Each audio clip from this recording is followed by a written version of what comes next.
तु संयुक्तं नित्यं ध्यायन्ति योगिनः कामदं मोक्षदं चैव ओंकाराय नमो नमः।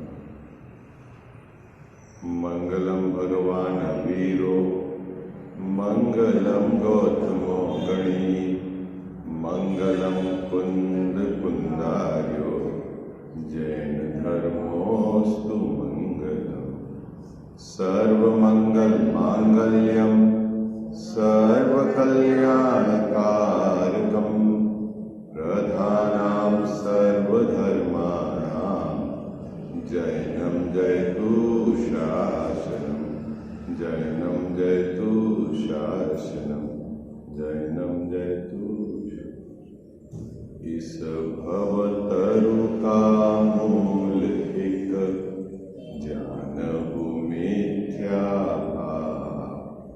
ताको कर निर्मूल अब करिए मोक्ष उपाय करिए मोक्ष। जय बोलो देव शास्त्र गुरु की जय।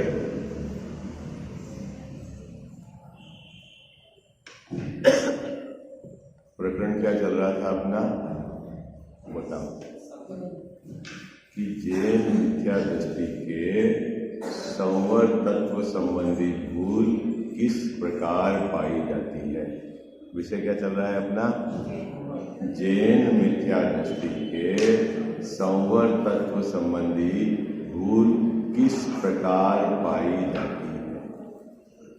उमा स्वामी महाराज ने संवर के जो कारण गिनाए हैं उसमें गुप्ति, समिति, धर्म, अनुप्रेक्षा है ना, परिसहजय और चारित्र, इन संवर के कारण गिनाए हैं। और जैन मिथ्या दृष्टि उन संवर के कारणों का बाह्य रूप को ही संवर मानता है।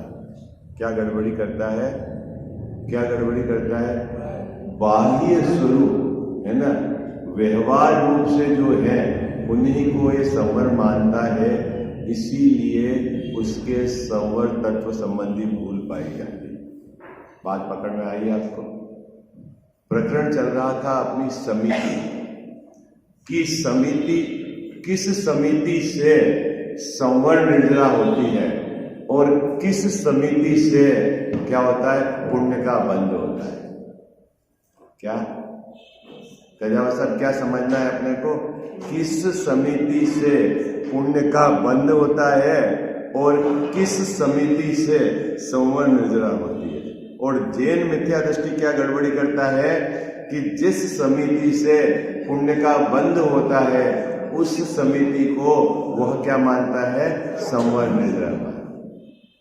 तो समिति दो प्रकार की हो गई साहब, एक समिति तो पुण्य का काम करती है, पुण्य बंध का, और एक समिति है जो संवर निर्जरा का काम करती है। जिससे पुण्य बंध होता है उसको बाह्य कारण गिनते हैं, बहिरंग समिति कहो या व्यवहार समिति कहो है।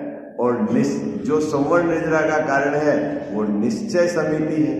आई बात समझ में, क्या साहब, बहिरंग समिति से क्या होता है या व्यवहार समिति से क्या होता है, पुण्य का बंध होता है। और निश्चय समिति से क्या होता है, संवर निर्जरा होती है। बोलो भाई सब, क्या व्यवहार समिति से क्या होता है, पुण्य का बंध होता है और निश्चय समिति से संवर निर्जरा होती है। अब प्रश्न यह है कि मुनिराज के 28 मूल गुणों के अंतर्गत आने वाली जो समिति है वह व्यवहार समिति है कि निश्चय समिति, ये है मुद्दा। क्या बात समझ में आ रही है आपको, क्या मुनिराज के 28 मूल गुण के अंतर्गत आने वाली जो समिति है वह क्या है बाबूजी, व्यवहार समिति है कि निश्चय समिति है? देखो मुनिराज के संवर निर्जरा भी है और मुनिराज के पुण्य का बंध भी है ना। तो उनके तो निश्चय समिति भी है और व्यवहार समिति भी है। ओके, अभी अपना प्रश्न तो यह है कि जिसको आप निश्चय समिति मान रहे हो, 28 मूल गुण के अंतर्गत आने वाली कि 4 हाथ जमीन देखकर चलना, हित मित प्रिय वचन को बोलना, है ना, 46 दोष को टालकर भोजन लेना, है ना, कोई भी सामग्री रखेंगे तो उसको क्या करें, देख यत्नाचार पूर्वक और प्रतिष्ठापन मल मूत्र का क्षेपण, है ना, निर्जंतु स्थान पर करना।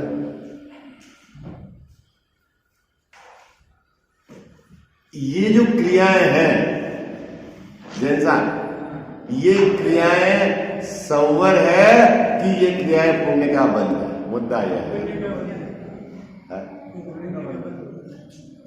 28 मूल गुण होते हैं ना मुनिराज के, ठीक है, उसमें 5 समिति भी है ना, 5 5 5 6 और 7, इस प्रकार 28 मूल गुण है बाबूजी उनके। कैसे है? 5 5 5 5 महाव्रत, 5 समिति और 5 इंद्रिय, 3 तो पंजे हैं और 6 आवश्यक और 7 विशेष, है ना। ये मुनिराज के 28 मूल गुण है। अब उन 28 मूल गुण में जो समिति है, वह समिति क्या है, उससे क्या होता है और मैंने क्या मान रखा है। तो यहां टोडरमल जी साहब कह रहे हैं कि जीव को मारने का जो भाव है वह पाप भाव है और जीव को बचाने का जो भाव है वो पुण्य भाव है। और आप 6 काय के जीवों की रक्षा का जो भाव मुनिराज के चलता है वह पुण्य भाव है और पुण्य भाव से पुण्य का बंध होता है, उससे संवर निर्जरा नहीं। तो फिर साहब उमा स्वामी महाराज ने गलत लिखा है क्या कि समिति से संवर निर्जरा होता है? नहीं, वो भी सही है। वहां जो बात उमा स्वामी महाराज ने कही है कि वो निश्चय समिति है, और ये जो अपन बात कर रहे हैं 5 समिति, ये व्यवहार समिति है। तो अब निश्चय और व्यवहार में अंतर क्या है ये समझना है। बाबू जी बात पकड़ में आ गई? कठिन तो नहीं हो? किसने घर जाकर अभ्यास करा ये पैराग्राफ का? बोलो ईमानदारी से बताना। हाँ, किसी ने कहा एक, बस एक ही जन है, इतने लोगों में एक ने है? अच्छा, जिन्होंने अभ्यास करा आपने क्या अर्थ निकाला इस पैराग्राफ का, ये बताओ। आपने कितनी मेहनत करी मालूम पड़ेगी हम, है? जिन्होंने घर जाके, अब देखो जिन्होंने करा ही नहीं वो अब उनसे तो क्या पूछना, नहीं कह जाओ साहब। और जिन्होंने किया आपने क्या समझा ये बताओ। यहाँ क्या कहना चाह रहे हैं टोडरमल जी साहब? टोडरमल जी साहब ये कह रहे हैं कि जैन मिथ्या दृष्टि ने जिस समिति से पुण्य का बंध होता है उस समिति को संवर निर्जरा मान लिया है। ये उसके संवर तत्व संबंधी भूल है। हमने भी समिति का क्या स्वरूप समझा बताओ? आप बताओ, आपने समिति मतलब किसको माना है? समिति मतलब सीमित करना, सम प्लस इति, सम्यक रूप से आत्मा का परिणमन हो, उसका नाम समिति है। क्या समिति मतलब किसको कहना कहता है? सम्यक रूप से आत्मा का परिणमन, सम्यक रूप से गमन, वो है समिति। वो निश्चय। अब वो है क्या ये बताओ। देखो, जीव को बचाने का भाव वो क्या है जैसे साहब? पुण्य भाव है। जीव आपके भाव से जीव बचता नहीं है। पहले ये बात पहले ही नक्की कर लो। क्या नक्की कर लो बाबूजी? आपके परिणामों से जीव बचता नहीं है। जीव का बचना तो उसके आयु कर्म अधीन है। पहले नक्की करो। क्या नजाब साहब? जीव का बचना है ना किसके अधीन है? उस जीव के, किसके अधीन है?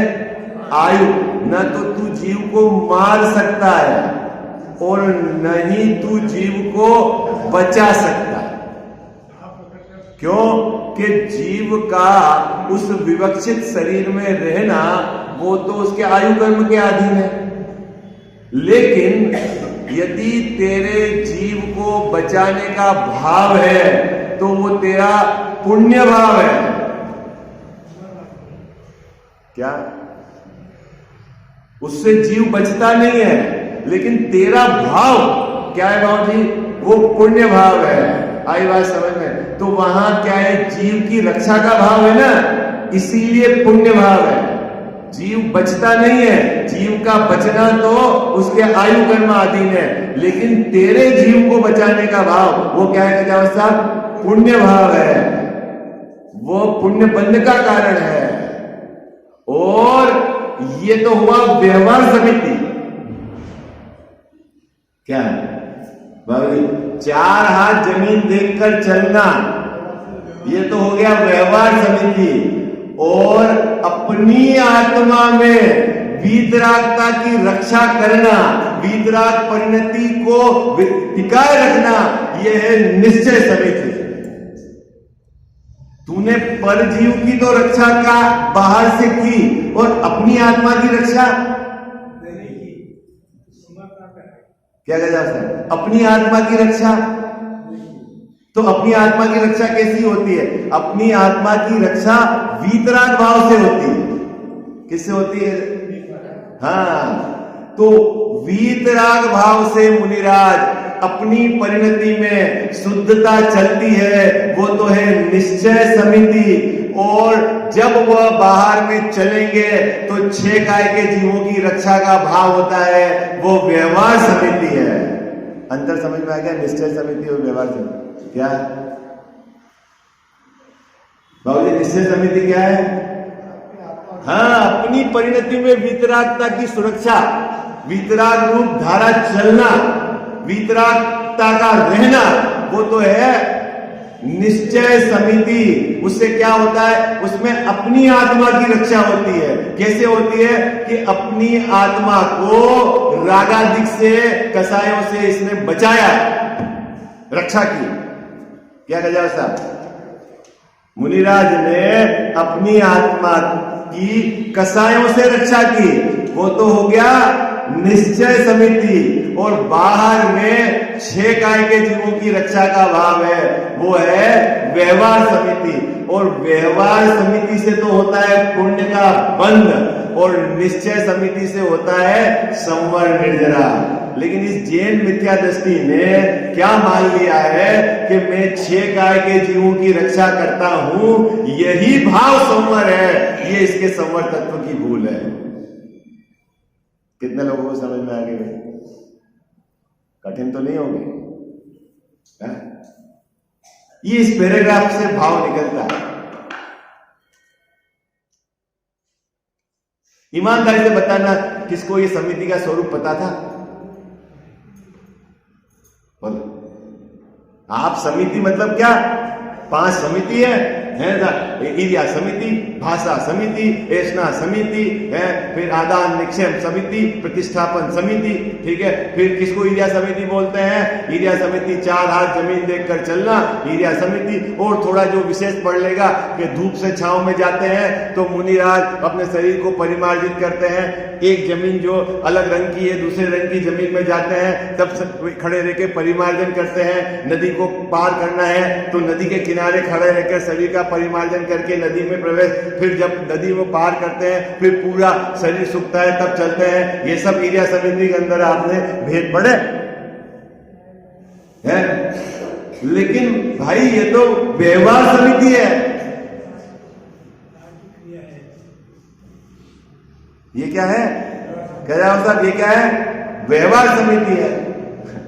एक दादी जी इस बार दावत गया, मेरे पीछे पड़ गए कि मुनिराज नाव में बैठ सकते हैं कि नहीं बैठ सकते हैं। मैंने कहा मुझसे क्या पूछना है आपको, ये बताओ। कर नाव पार, अगर नदी पार करना है तो बैठे, करे, क्या दिक्कत है उसमें? क्या चाहते हैं लोग, मतलब मूल बात समझना नहीं चाहते। अभी यहां कह रहे हैं ये व्यवहार का पक्ष है। कौन सा पक्ष है बाबूजी? जिस समिति को हमने संवर गिन रखा है वह असल में पुण्य बंध का कारण है। क्या कहा जाए सर? अपन अब शुरू से कह के आ रहे हैं कि 28 मूल गुण राग के पाले में जा रहे हैं। 28 मूल गुण किसके पाले में डाले अपन ने? बोलो भाई, किसके पाले में डाले आपने? राग के पाले में डाले ना। 28 मूल गुण का पालन वो क्या है? राग भाव है मुनिराज का। और उस 28 मूल गुण के पालन से उनके पुण्य का बंध होता है। और फिर धर्म किससे होता है? कि धर्म तो वीतरागता से होता है। उनकी परिणति में 3 चौगुनी कसाय का अभाव होकर जो वीतराग धारा चलती है उससे धर्म है, उससे संवर नहीं रहा है, उससे आनंद है, उससे सुख है।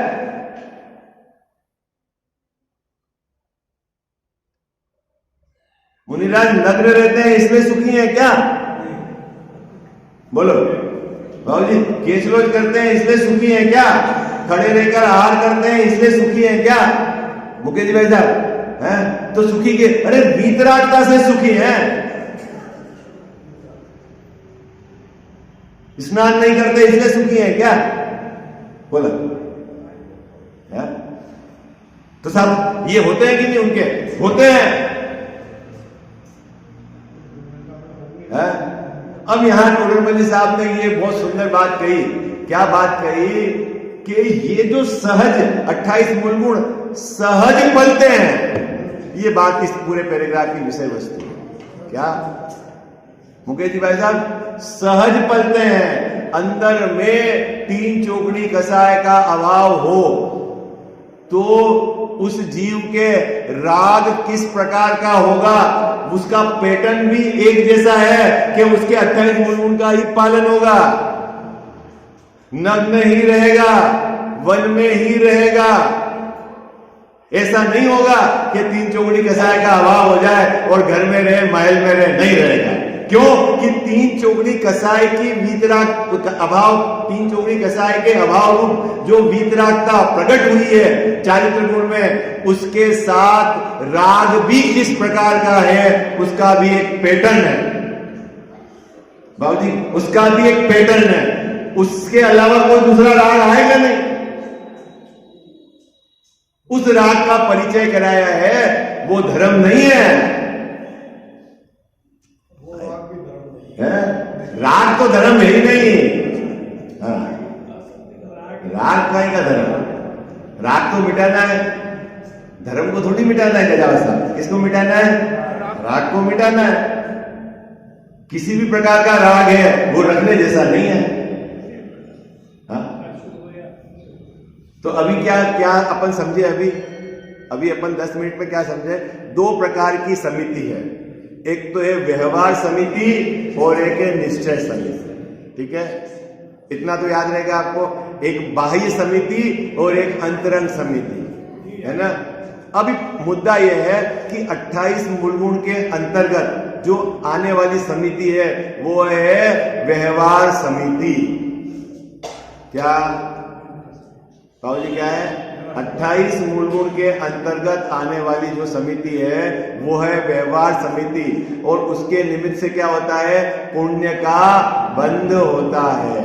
और निश्चय समिति क्या है? जो शुद्ध परिणति, जो वीतराग धारा, जो 3 चौगुनी कसाय का अभाव निरंतर वर्तता है, वह है बाबूजी मुनिराज की निश्चय समिति।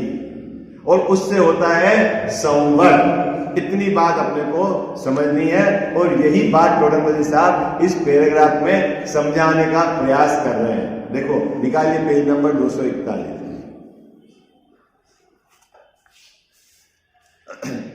मिल गया? अब मैंने जो बात समझाई है, अब इस पैराग्राफ से आप भाव पकड़ में आता है कि नहीं आता? पर जीवों की रक्षा के अर्थ यत्नाचार प्रवृत्ति उसको समिति मानता है। मिल गया? कौन? जैन मिथ्या दृष्टि किसको समिति मानता है? पर जीवों की रक्षा।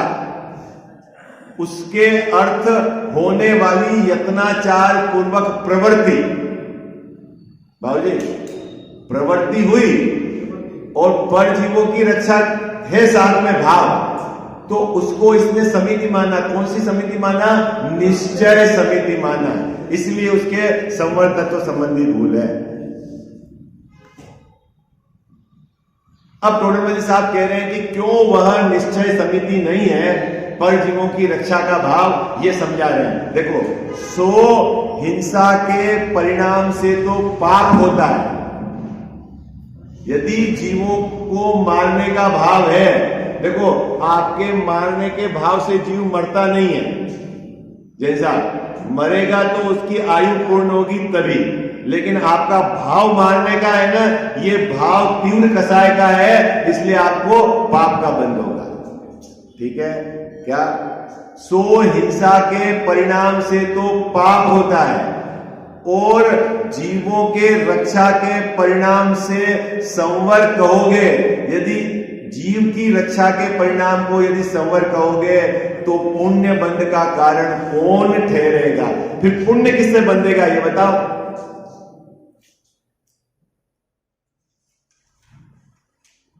तो फिर जो जीव की रक्षा का भाव है वो क्या कह जाओ साहब?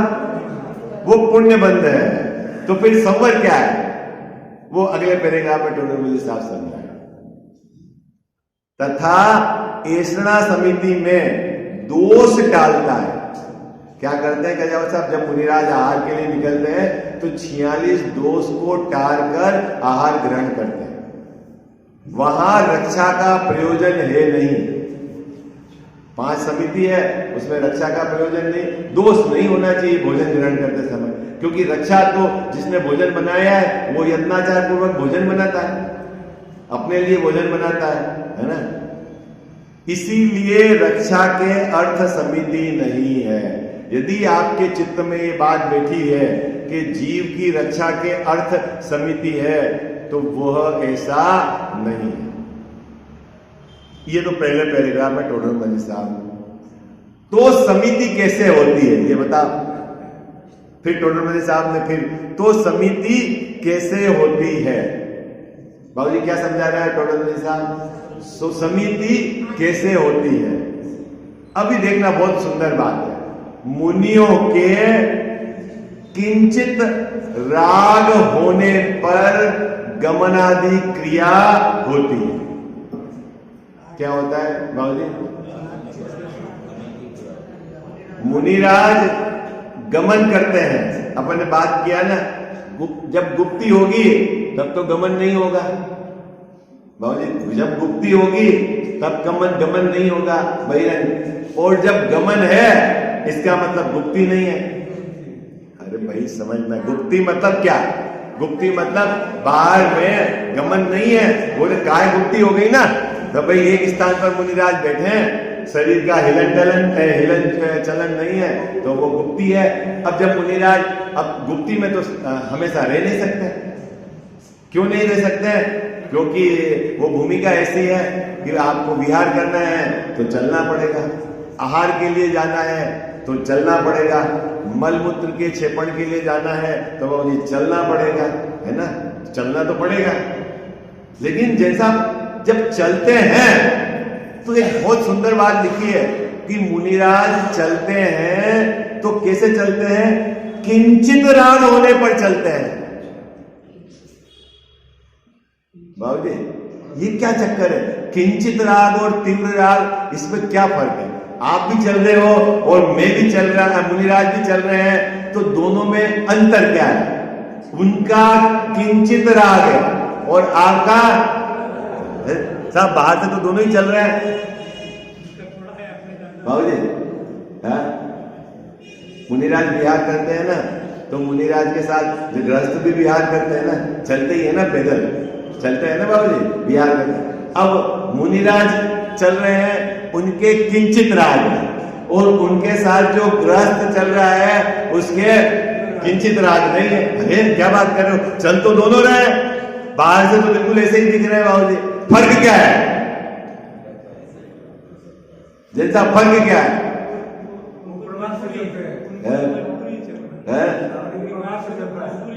देखो मैं ये अभी चलने वाली बात आपको बाद में बताऊंगा, मैं पहले भोजन की बात बताता हूँ। भोजन के लिए जैसे मान लो है ना, अभी उनके साथ विहार कर रहे हैं जो भाई, ठीक है, उनके लिए भी जो भी उन्होंने व्यवस्था उन्होंने अपने लिए करी होगी, भोजन तो वो बनाते हैं, ठीक है।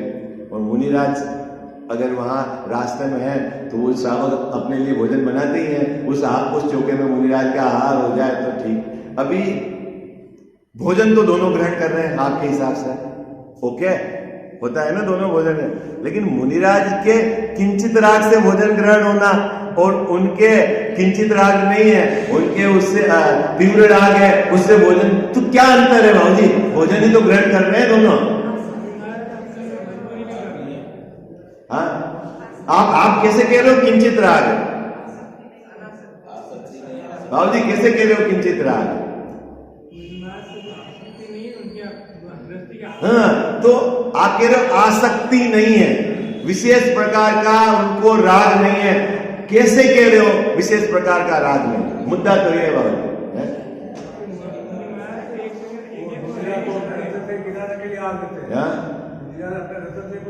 अरे रत्नत्रय को टिकाने के लिए आग लेते हैं, लेकिन रत्नत्रय को टिकाने के लिए आहार के लिए निकले, लेकिन निकले तो नियम नहीं कि आहार ही करके आएंगे, तो फिर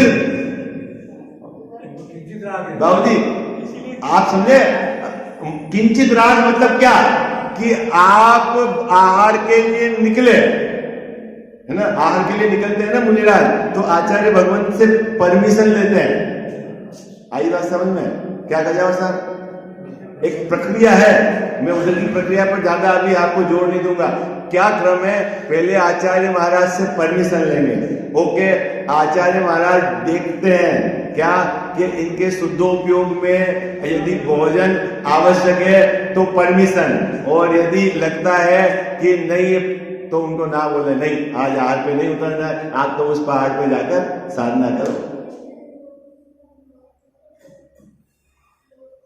फिर आचार्य महाराज ने परमिशन दे दी, ओके आहार के लिए देख लो, फिर तो टेंशन फ्री मुकेश जी वैसा, अब तो भोजन करना ही है अपने को, और अपन तो रत्नात्रय ना ना ना, उसको कहते हैं तीव्र। अगर जैसे अभी समझो आप बाबूजी, आप शोध का भोजन करते हैं, ठीक है, मैंने आपको निमंत्रण दिया कि आपको मेरे यहाँ शोध के भोजन की पूरी व्यवस्था है। अब आप घर से कैसे मेंटली प्रिपेयर होके जाओ? आज तो वहां पंडित साहब के यहाँ पे भोजन है, बस भोजन करना है अपने, है? घर से क्या निकलोगे, है करना ही है। लेकिन मुनिराज के इतनी आसक्ति नहीं है। क्या टेंशन जी बाबूजी, निकले तो भोजन करना ही है, ऐसा नहीं है क्योंकि वो बाधा लेके निकलेंगे। हाँ, क्या कह जाओ साहब, देखो आचार्य भगवान से परमिशन मिल गई, मिलने के बावजूद भी बाबूजी कोई एक प्रतिज्ञा आखिरी लेकर निकलते हैं मुनिराज, यदि वो पूरी होगी तो भोजन करेंगे, ठीक है। आप समझो कि कितनी कसाई की मंदता है, निकल रहे हैं तो भोजन करने हैं, लेकिन गारंटी नहीं है कि भोजन करेंगे ही करेंगे, कितनी मंदता। चलो भाई आखिरी मिल गई, तो आखिरी मिलने के बाद भी जिन साहब जब भोजन ग्रहण करेंगे तो अंतराय को टालकर भोजन करेंगे। ये इधर आके पानी रखा और कोई बच्चा रोया, टक भोजन छोड़ा और पीछे कमंडल ली और बंद। फिर आचार्य महाराज के समीप जाएंगे और मुकेश भाई साहब, आहार के लिए निकलते समय परिणामों में जो चेंजेस हो रहे हैं, आहार करके वापस जाते समय जो भी परिणामों में कमी आई है, वो सब आचार्य महाराज को जाकर बताएंगे और फिर उसके आधार से आचार्य महाराज प्रायश्चित देंगे।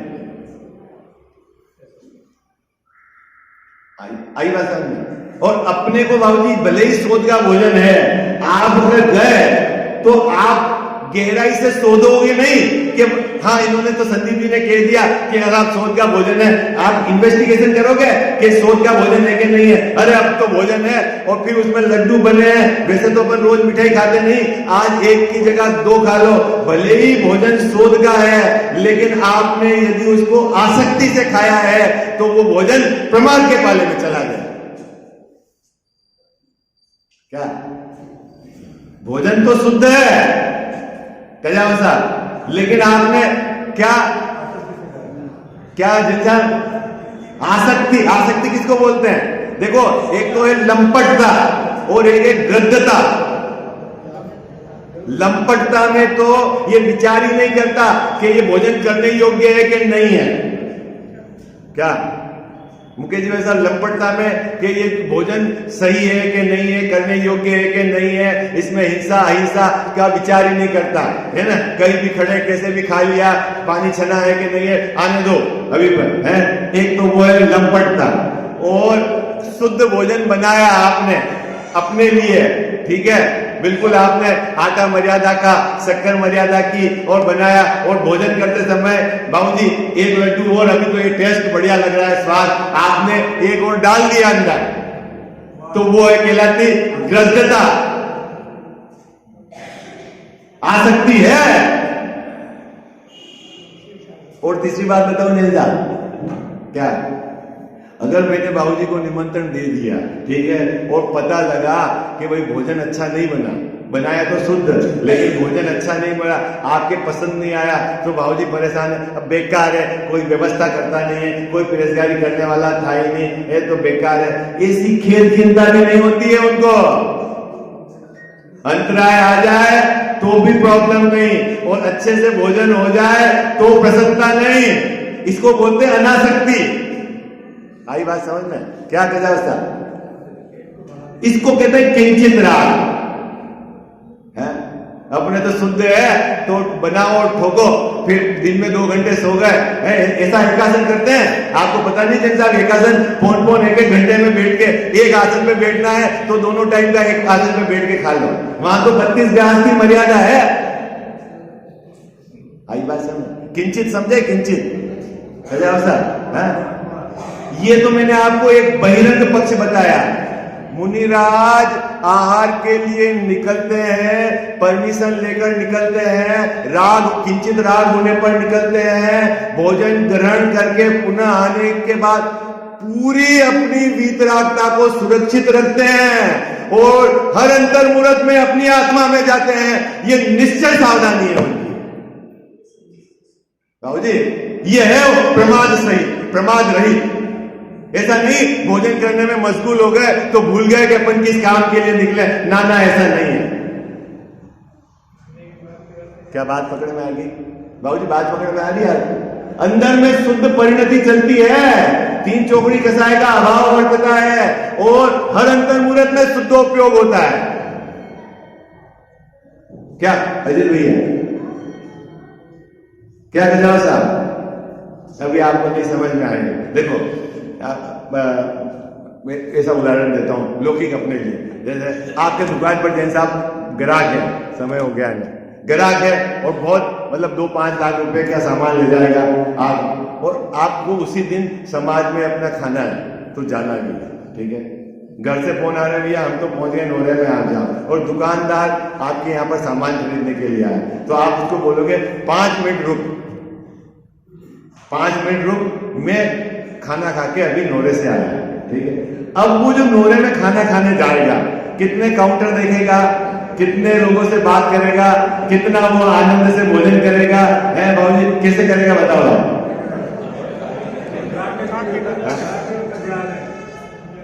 बोलो कैसे करेगा भोजन? है कितने का स्वाद, दाल बढ़िया बनी, ये तो मिठाई इसको ये रख देनी थी, कोई चर्चा करेगा? क्या करेगा बाबूजी? ठीक उसी प्रकार मुनिराज को अपने उपयोग को अंदर में ले जाना है। आई बात समझ में? शुद्ध परिणति की रक्षा है उनके, वो धारा चलती है, तो वो आहार कैसे करेंगे? कैसे आहार करेंगे? जैसा हाँ, जो बस अपने तो रत्नत्रय की रक्षा के लिए लिया गया आहार है, लिया और रवाना। वही बहुत बहुत उस पे तो 1-2 बार प्रवचन होने चाहिए। निकलते हैं तो मौन लेकर निकलते हैं। गृहस्थों के यहाँ जाना है तो पहले बात नहीं करनी, क्योंकि बात सबसे बड़ा कारण है रिलेशन बनाने का। बाबूजी मुनिराज क्यों मौन धारण करते हैं? अब जा रहे हैं गृहस्थों के यहाँ, वो उसका वैभव दिखाएगा, ये मेरा बच्चा है, ये मेरा ये है, और बातचीत तो क्या करते हैं, मौन, और फिर बैठना नहीं है, क्या जैसा बैठना नहीं है, खड़े खड़े जाना है, खड़े खड़े हार लेना है, और उसमें भी वो आपका जो रेस्ट्रिक्शन है वो तो सब है, और हार लेते ही तुरंत आना है। इतनी बाहर में सावधानी रखने के बाद भी परिणामों में मलिनता हो तो आचार्य महाराज के पास जाकर प्रायश्चित देनी है, ताकि पुनः अगली बार इस प्रकार की गड़बड़ी नहीं हो जाए। इतनी तो प्रिकॉशन है, ये बहिरंग समिति है, और अंदर में शुद्ध परिणति और शुद्धोपयोग वो चालू रहता है हर अंतर, वो है अंदर की निश्चय समिति है। आई बात समझ? ये है मुनिराज का जीवन, धन्य मुनिराज का जीवन, धन्य बाबूजी, धन्य है जीवन। आप विचार करो क्या जीवन है उनका। विषय चर्चा अपन कल करेंगे। साची तो गंगा ये वीतराग वाणी, अविच्छिन्न धारा निज धर्म की कहानी। जामे अति ही विमल अगाध ज्ञान प्राणी, जहाँ नहीं संशयादि पंक की निशानी। साची तो गंगा ये वीतराग वाणी, अविच्छिन्न धारा निज धर्म की कहानी। सप्तभंग जहाँ तरंग उछलत सुखदानी, संत चित मृणाल वृंद रमे नित्य ज्ञानी। साची तो गंगा यह वीतराग वाणी, अविच्छिन्न धारा निज धर्म की कहानी। जाके अवगाहन ते शुद्ध होए प्राणी, भाग चंद निहचे घट माहिया प्रमाणी। साची तो गंगा ये वीतराग वाणी, अविच्छिन्न धारा निज धर्म की कहानी।